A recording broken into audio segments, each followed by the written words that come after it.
Good evening. Welcome to Community Technology, where we connect the global community with news, information, and resources that we hope will help improve your life. I'm Stu Reid. Here's my co-host, Dave Burstein. Hey, Dave. Hello. In the last 3 days, I still think the most important story in the news is war in Gaza and Ukraine. But that's not what I saw if I looked at the front of the New York Times. And let What me do you guess, think let that me was? guess what that is, what that was. I guess it's all the shenanigans going on with AI and open AI and all the corporate maneuvering. Was that the case? I counted 11 stories in the Times in 3 days, Wow. and they were at the top of the page. And yeah, it's a colorful story.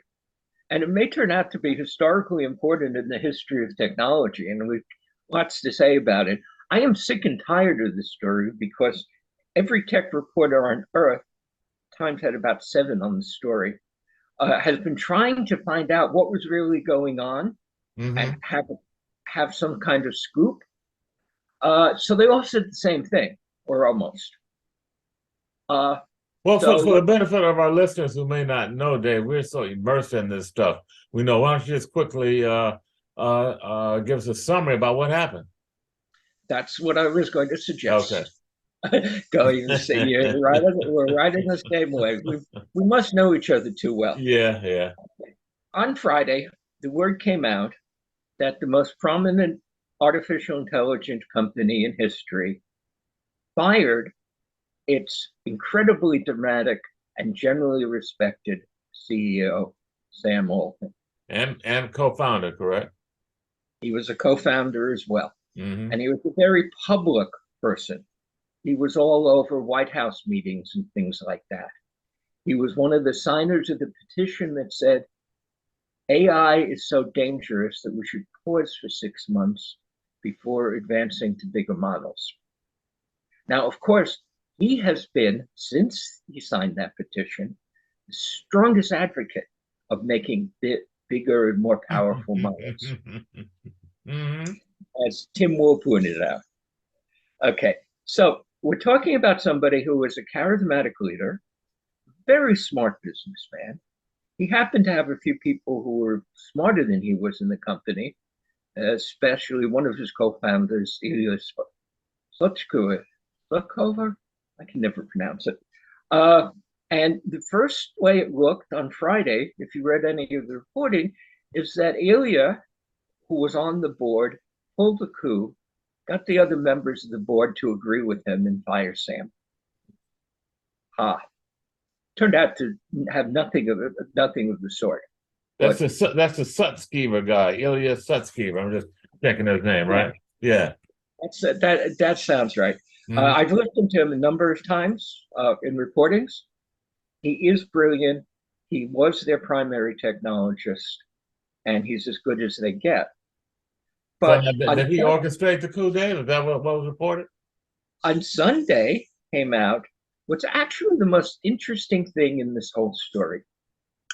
A petition signed on Sunday by 500 of OpenAI's 770 employees. By Monday, it was up to 715 employees. Mm. And they said this was a mistake. And if the board doesn't bring back Sam, they would go on strike. Now, since they don't have a union, what they actually threatened is they said we'll quit and we'll do what Sam did and go over to Microsoft, where Microsoft had said he would hire anyone who left OpenAI and was ready to hire 715 of them if they wanted to, and Wow. they'd recreate everything. That's all on the record. Sam currently is at Microsoft, opening a new lab, presumably in San Francisco and Silicon Valley, and doing we don't know what.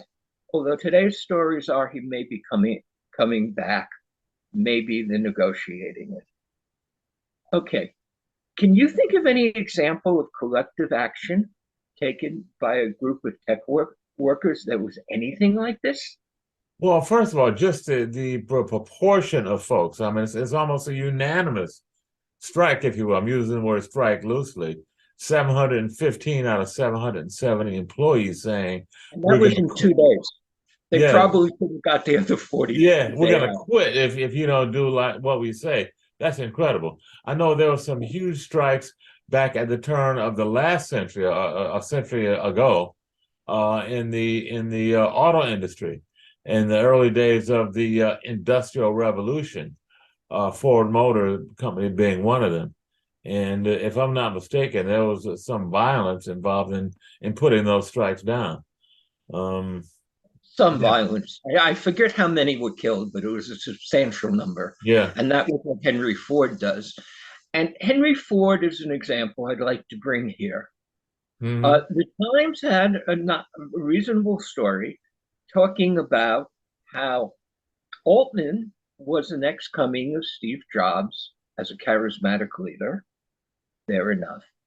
And they talked about some other people in Silicon Valley who had enormous egos and thought they were the greatest. Uh, Unlike Muhammad Ali, who actually was the greatest, Hmm. uh, Hmm. and so on. But I don't think that was the right comparison. Yeah, Sam had an enormous ego, was enormously successful, uh, but I would compare him to Henry Ford, who had an enormous ego, was historically one of the most important people in American history, Hmm. did change the auto industry and all of American And it industry. was a transformative industry, Dave. I mean, just as AI is today, the auto industry was transformative. It just wasn't, oh, he makes cars. I mean, it was a whole new thing that really just impacted all of society, if not the world. And AI may turn out to be as important, and Sam Altman was in a position that was possibly comparable to Ford's. He Hmm. pulled from nowhere OpenAI to head of trillion-dollar companies like Google and Microsoft. Pretty impressive achievement. Even if he didn't program any of it, which programmers like me remember. But that's right. Now he also there's so it was so the story in the Times was that this was the hero's journey. That's a phrase from Joseph Campbell about the remarkable things that happened in Star Wars, where he actually said he took it from Joseph Campbell. And we also could have put in that the Lord of the Rings, where so the Times pointed out Peter Thiel, a very rich Trump supporter from Silicon Valley, very successful, identified with the Lord of the Rings as has been naming his companies things like Palantir Hmm. and people like that. But beside Ford, there's another example of what Altman aspired to, which I saw all about last night. Hmm. Denny's and Producers Guild. So we get invited to screenings. So there was a screening last night of Ridley Scott's new film, Napoleon. Okay. Now, let me Hmm. give you the punchline first. It's mostly a lousy movie. It's a romance, or more like a battle and romance between Napoleon and Josephine, and less about history. Hmm. Uh, and that wasn't terribly inspiring. It made me wish the film was going to be over before 2.5 hours. Wow. But there were four scenes that will be in the history of cinema. Four of the great Napoleon battles. One was Austerlitz. It finished with Waterloo. It had Borodin. And he did in this movie something that I'm sure he was aware of. He did a battle in the snow. That in one of the battles, was it Austerlitz? It might have been Austerlitz. It might have been Waterloo. I forget which. It was, in fact, snowing. And a big part of what happened is the horses couldn't get anywhere in the snow and the mud. And that's part of history. And he had that whole thing. Each of the battles were battle scenes. Now, I know why Ridley Scott emphasized that battle, because when he went to film school, or when he learned filmmaking, I don't know if he went to film school, he looked intensely, like every student of film, at Eisenstein's Battle on the Ice from Alexander Nevsky. Yeah, One of the great. I don't know that film, did.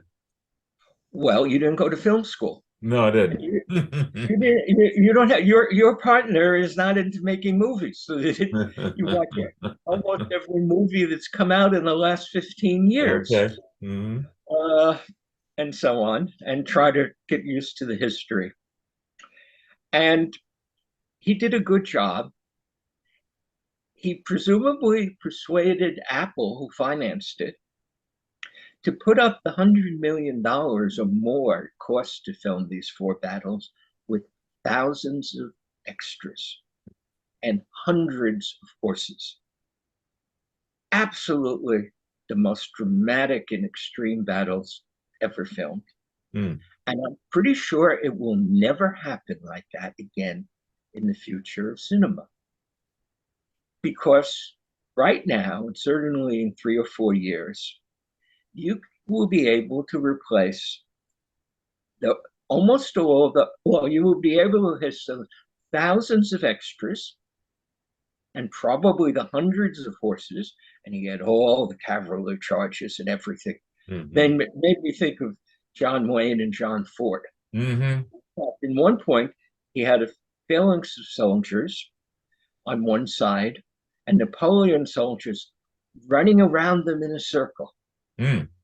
Like all the Western stories, they circle the wagons and the Mm-hmm. Indians went around his herd.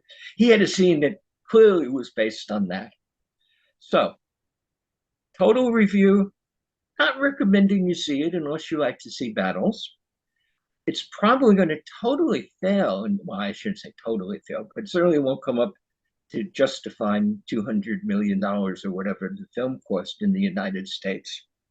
Because Ridley Scott is British, and his education, like everybody's in yours, included most of the parts of the French Revolution that explained that who Napoleon is and what happened.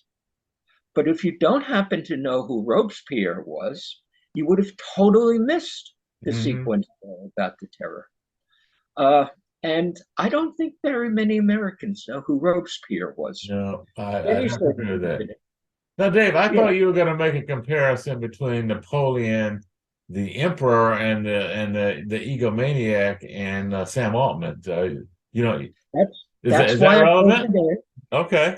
Okay. Sam Altman does not think he's the greatest man in history. Napoleon apparently did.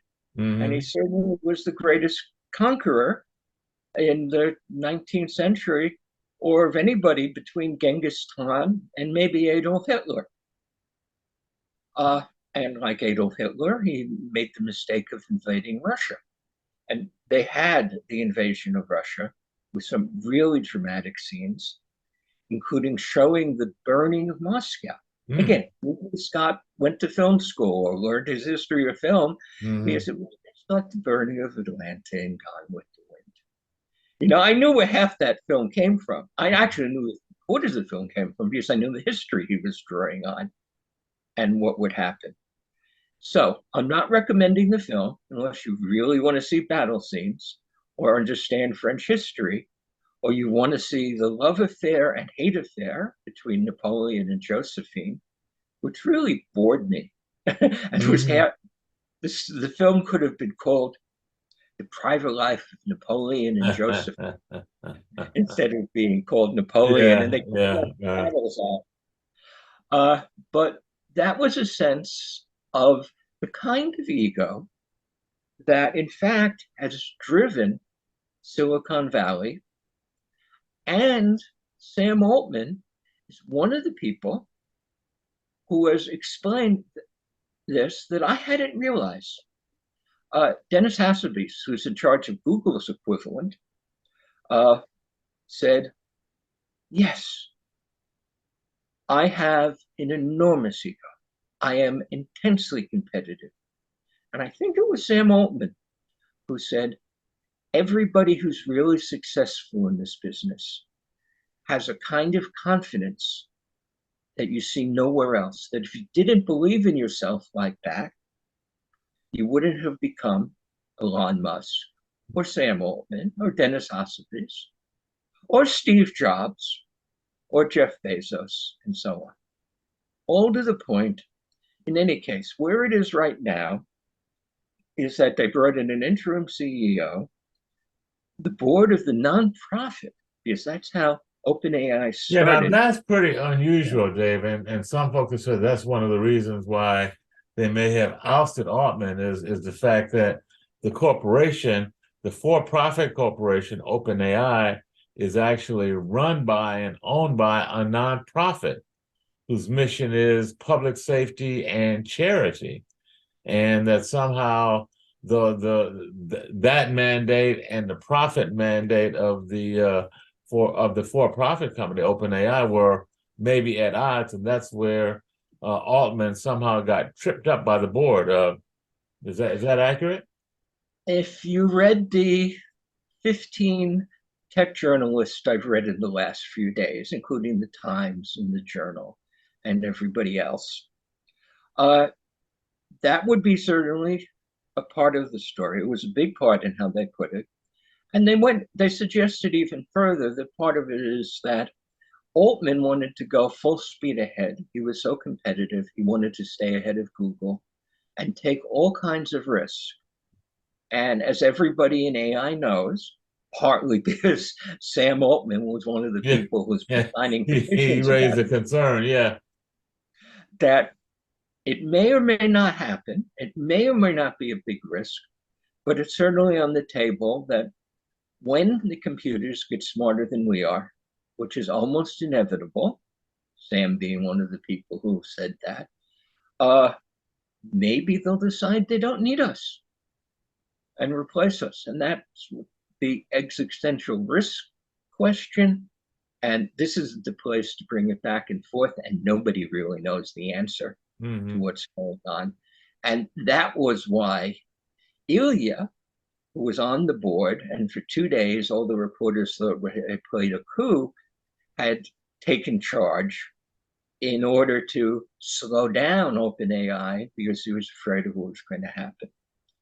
Well, when Ilya on Sunday signed the petition, we want Sam back, suddenly all the reporters didn't know what to say, and they still haven't figured out. Nobody knows. There was 2 lines, well, actually 1 sentence from the board is the only official explanation. There are more rumors and more reporters reporting what things they don't know, that they're wildly guessing or reading in each other's reporting. My guess, not that my guesses are very well informed, is that Sam's ego was enormous, and he treated the board as though they were his house servants. And they got annoyed and said they lost confidence. We got to get rid of him. And I'm sure he lied to them about a lot of important things, and they had good grounds for firing him. It was probably a mistake. Obviously, everything blew up. Yeah, But let me ask you a question, Dave, because this is just a nuance to the story that I find interesting and not real clear, and that is Microsoft, which is where Sam Altman and his co-founder, I think Brotman is his name, and the 700 or so employees said they would go, is also simultaneously 49% largest investor in OpenAI with some $13 commitment, billion. $13 billion with a B. Yeah, I Some don't know if they have 33% or 49%. It's okay, definitely a minority. okay, Uh, but so and how would that theoretically work, where you go from a company that's owned by Microsoft largely to Microsoft? I mean, what are the dynamics there, Dave? It seems Microsoft seems to be sitting in the catbird seat. certainly. And Bella went on Twitter Sunday night, and made the announcement that Altman and another founder of OpenAI, Greg Brockman, would come to Microsoft and open an AI lab and research center for Microsoft. And it's easy to understand why Nadella wanted this. Nadella himself is very smart. He knows that artificial intelligence is crucial. That's why he invested $13 billion into OpenAI.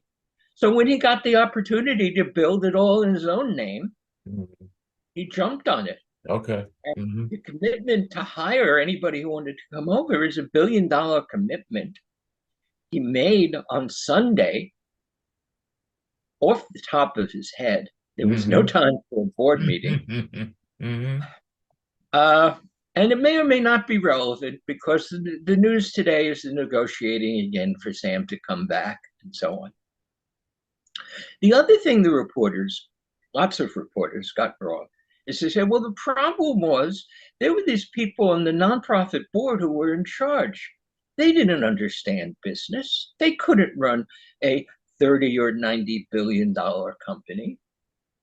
And that is absolutely ridiculous reporting, because we have loads of examples of nonprofit boards running multi-billion-dollar organizations perfectly well.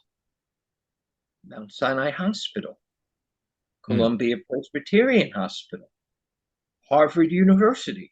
And it's in the case of Harvard, it is a lot bigger than OpenAI is. So really? It's bigger than OpenAI? Really? OpenAI isn't very big right now. Okay. There's tens of billions going into it, but its total sales in the next year are expected to be about 1 billion. Okay. And Harvard and Mount Sinai and Columbia are all much bigger than that. And even if you go at that presumed value of 30 to 90 billion, Harvard outclasses that. It's beyond that. I don't know the Harvard endowment right now, but it's in the tens of billions and it has so many more employees that, so we have. The notion that folks that are in the nonprofit world can't run a for-profit corporation, that's really specious. And as I understand, some of these board members that are on the nonprofit have extensive for-profit experience. I haven't looked at that part of the story. They very well be. But the assumption being made by all the tech reporters who live in technology, which is totally corporate, totally dominated by the profit motive, couldn't possibly be run in a different way, perhaps with a nonprofit in charge. It couldn't be done. That's why there's this crisis. No, it certainly could be done. And that's one of the many mistakes that have been made in other people's reporting of the story. But enough on that. But we've talked almost half the show, Dave. We got to take a break. Go for it. Okay. You listen to Community and Technology on WHCR 90.3 FM with Dave Burstein and Stu Reid. We've been kicking around the latest developments with OpenAI, the leading AI technology company out there. When we come back after the break, among other things, I want to talk a little bit about what's going on with the war in Gaza and how technology is playing an incredible role. You mean killer robots? Killer robots. Actually, they don't have killer robots in there, but they do have autonomous drones. Yeah, also the information campaigns and disinformation campaigns that are using... The first casualty of any war is the truth. There you go.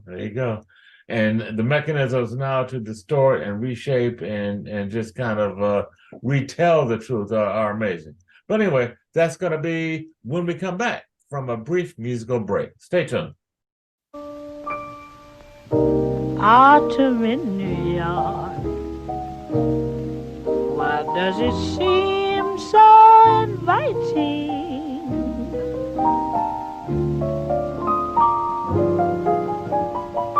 Autumn in New York, it spells the thrill of first nighting.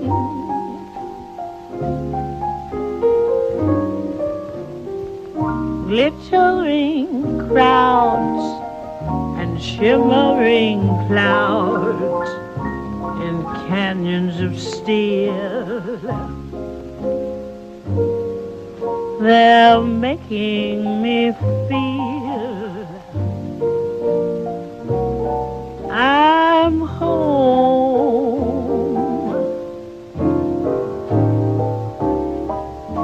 It's autumn in New York that brings the promise of new love.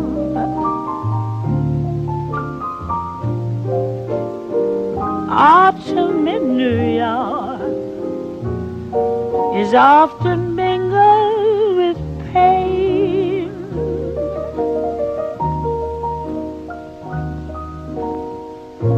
Dreamers with empty hands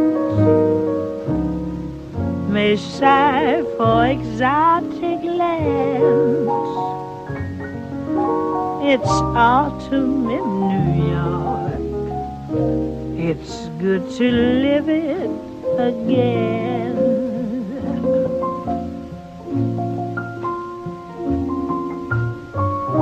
Autumn in New York, the gleaming rooftops at sundown.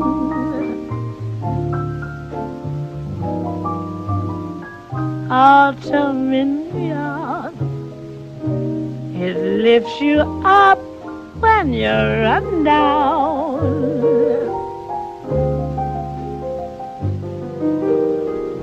Jaded ways and gay voices who lunch at the Ritz will tell you that it's divine.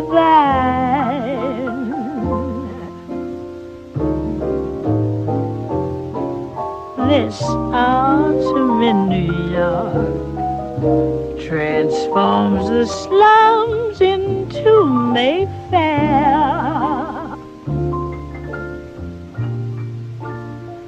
Autumn in New York, you'll need no castle in Spain.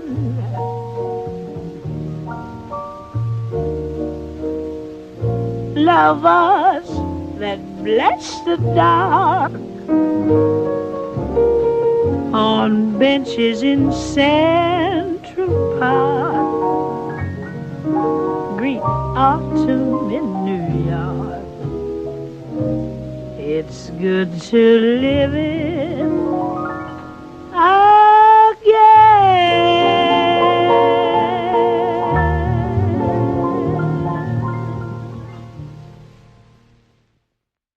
Okay, we're back. Community Technology with Dave Burstein and Stu Reid. Before the break, we were talking a bit about open AI and some of the corporate maneuvering that's going on.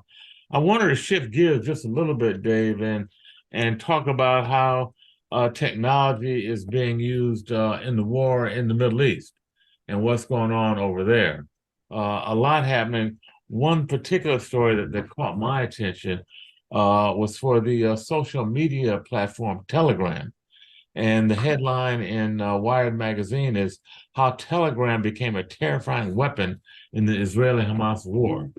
And apparently what happened, Dave, is early on in the very beginning of the invasion back October 7th, the major media was not covering what was going on at all. Social media was the only place to go.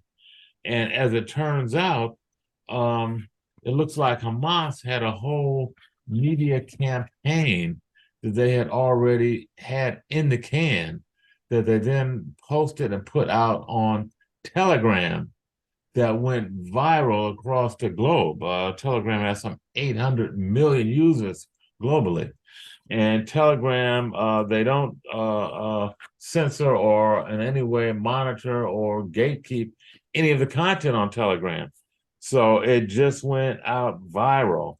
And some of the folks, one of the reporters that was over there talked about described the Hamas real-time broadcasting as broadcasting its attack on Israel as psychological warfare. this reporter described it as a digital onslaught, that was parallel to the physical onslaught of the war. This reporter said that they had not ever seen anything like it, and that the Israelis had not experienced anything like it in his lifetime. Basically, the weaponization of Telegram, Telegram, they're a social media platform, played a key role in the psychological attack. And this kind of like, we've talked about this before, about disinformation and how it is used, can be used to manipulate opinion.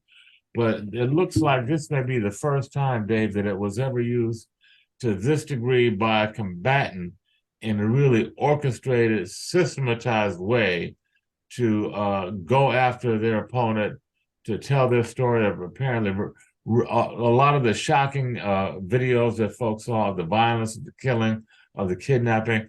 These were stories photographed by Hamas that were put out on Telegram.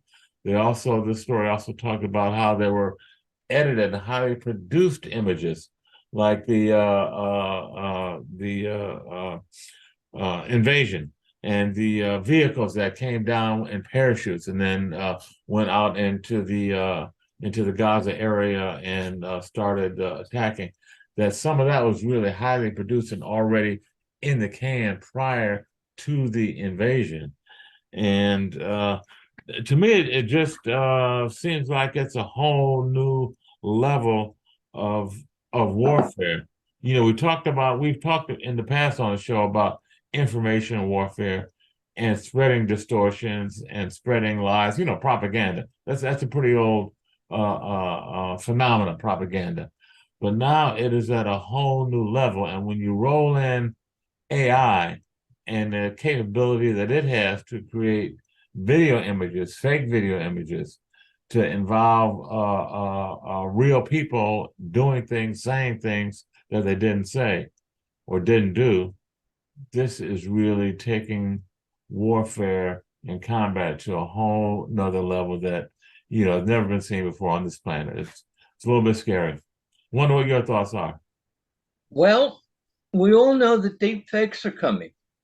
And at this war, there probably were some actually being used. I mean, there were a lot being used, but being used by the combatants effectively, so much so that when I read the New York Times and the other news sources, I'm not sure what's true to believe and what is an effective lie. Mm-hmm.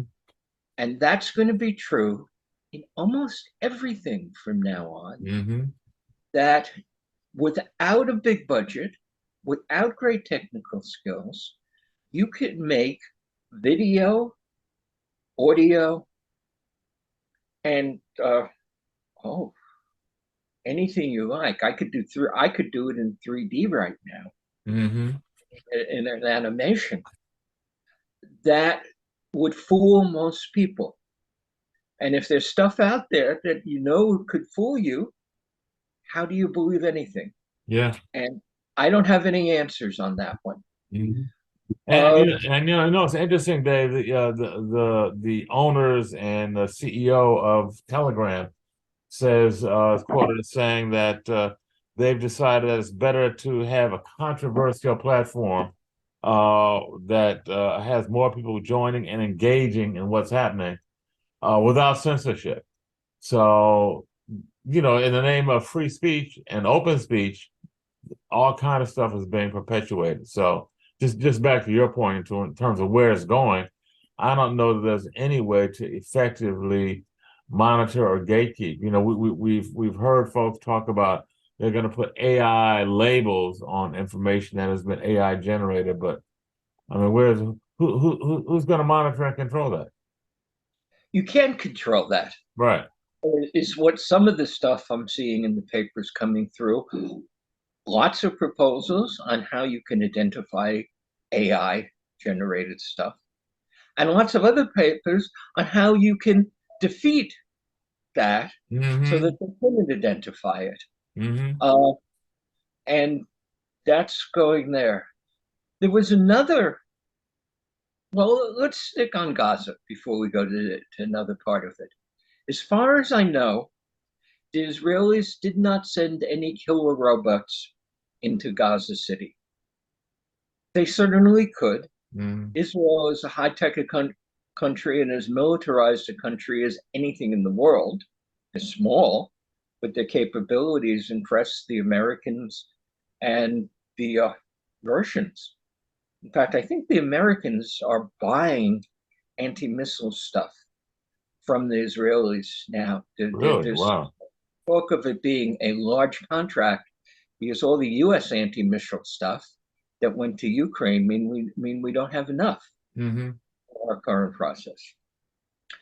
But you definitely can send in a robot driven by AI that could make the decision. This is Hamas, not an innocent civilian, and destroy it. Killer robots are there. Most nations on Earth do not think killer robots. Oh, let's say lethal autonomous weapons. So it's not such Okay. a presumptive. Mm-hmm. Think lethal autonomous weapons should be eliminated by international treaty, just like chemical warfare is. The Secretary General of the United Nations has called for a treaty to do just that. 23 countries in the Americas have called for a treaty to do just that, to outlaw lethal autonomous weapons. But there was just a story in the last day, it may have been in the Times, about how those efforts are going nowhere. Mm-hmm. Story said that the major countries are refusing to go along. I know on the Americas petition, there were two countries that refused to sign on to it: Brazil and Mexico and Argentina and everybody else. So, and all the small islands in the Caribbean. The two who blocked it or tried to block it are the United States and Canada. How about that? Mm-hmm. I don't know what the current official opinion is in China and in Russia. I'm sure everybody in America is saying, everybody in American military is saying, oh, we can't go along with that because if we don't build it, the Chinese are sure to be building it no matter what they say Right. or no matter what's in the Mm-hmm. treaty. We have to be ready. And this is part of our future. There were a lot of autonomous weapons being used in Gaza, with 47 journalists dead trying to cover it. Mm. Some of the most heroic people there, although nothing like Wow. doctors who stayed in the hospital in Gaza City while it was being hit by bombs and artillery. And they stayed with their patients. And if there were enough reporters there to tell the story, I'm sure we would have heard about many of them giving their Mm-hmm. lives to stay Wow. with their. I hadn't heard that story about that many reporters and news people being killed. That's something And I hadn't it heard. may or may not be reliable. And who's a reporter? Is it somebody with a blog?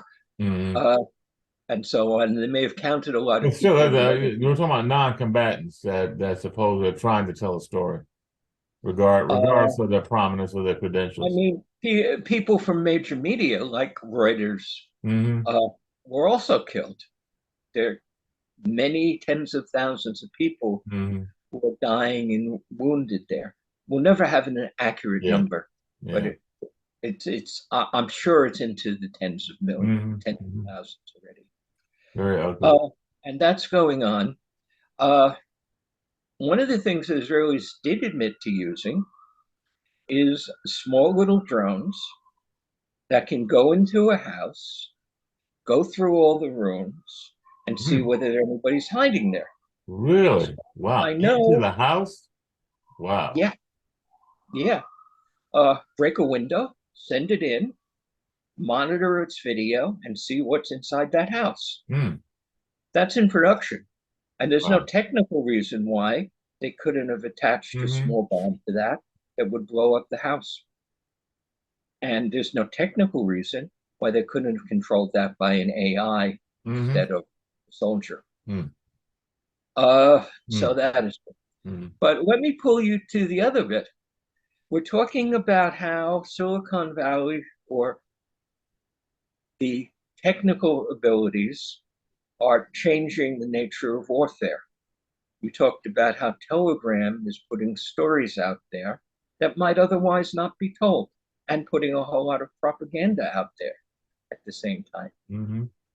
Did you see what Elon Musk is doing in Ukraine? No, I did not. What's his latest? What's he up to? Well, this isn't latest. This goes back a bit. The Mhm. first thing is, as soon as the war happened, the Russians jammed and totally destroyed the Ukrainian military communications. Yeah, Musk, I did see a piece that there's all kind of warfare going on, jamming in the radio frequency space, if you will, jamming and spoofing devices. yeah. So Musk, apparently paid for by the U.S. government, although some people think he's done it just out of the goodness of the heart, sent 1,000 receivers for SpaceX there, and there's no practical way at the moment to jam those. And Hmm. that was being used as the primary communications by the Ukrainian military. That basically gives them internet capability More than via internet, the it could be satellites directed. Yeah, well, internet or means you can have communications capability. Yeah, communicate. direct communications. Hmm. Uh, the Ukrainians, according to reputable news stories, put some of those receivers in their ships and submarines, headed to the main Russian port with the intent of taking out, by submarines and autonomous torpedoes, the Russian vehicle, the Russian ships in the port. Uh, they didn't, because Elon Musk decided to block it. Mm. And what he said very clearly, he said, "Yes, I did, because I was afraid that if the Ukrainians did that, the Russians would start using nuclear war, nuclear weapons, and we would have World War III. I'm not going to make any value judgments here, Wow. whether Hmm. Musk was right or wrong, but that's one heck of a story. And Yeah, and that's apparently, one heck of a move by one man to control the fate of potentially thousands, if not millions, of people. well, one man was responsible for 3 million people dying. Napoleon, in his various battles, Hmm. including for Moscow, lost 3 million soldiers Wow. and conquered everything Hmm. until he discovered the Russian winter, and the Russian emperor made the decision to burn Moscow before the Russians got there, so they couldn't get any supplies. And the Russian government moved out into the countryside at that point, refused to engage in battle with Napoleon, and suddenly Napoleon discovered that he had thousands of miles of supply lines in the middle of the Russian winter, and it was a 1 million-man army. They called the Napoleon called it. I just saw a figure that was really only 600,000 Mm. who went to Russia. 60,000 came back. Whoa, my goodness.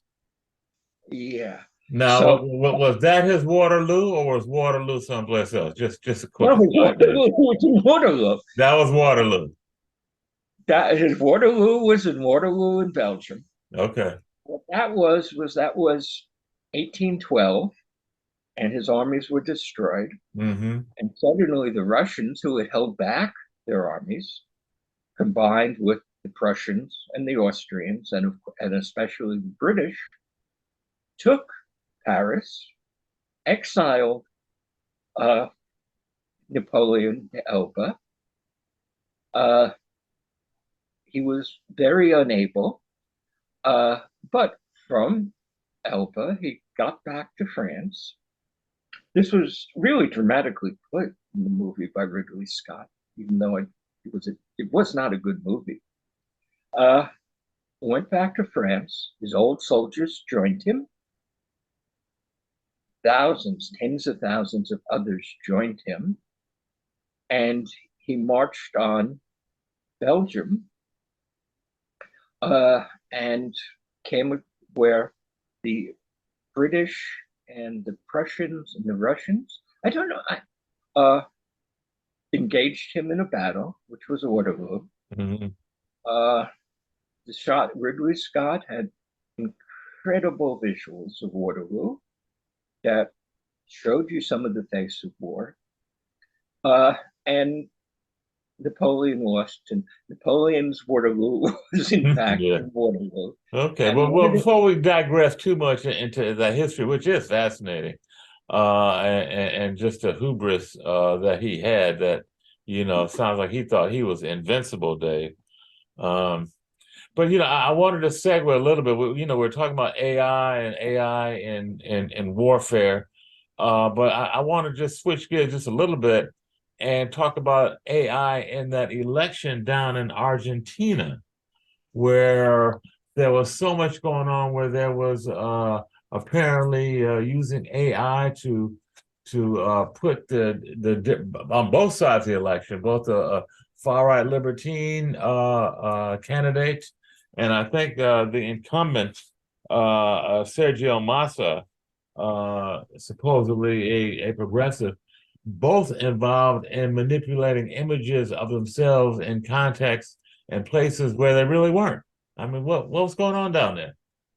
well, the New York Times said it was the first AI driven election. That was a mistake. AI has been used heavily in a lot of elections.